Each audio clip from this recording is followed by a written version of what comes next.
వారంలో మిథున రాశి వారికి గురువు, రవి, కేతు, శుక్ర యోగిస్తున్నారు.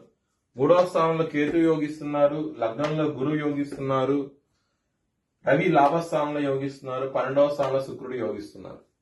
శుక్రుడి యొక్క దృష్టి 6వ స్థానం మీద పడుతోంది.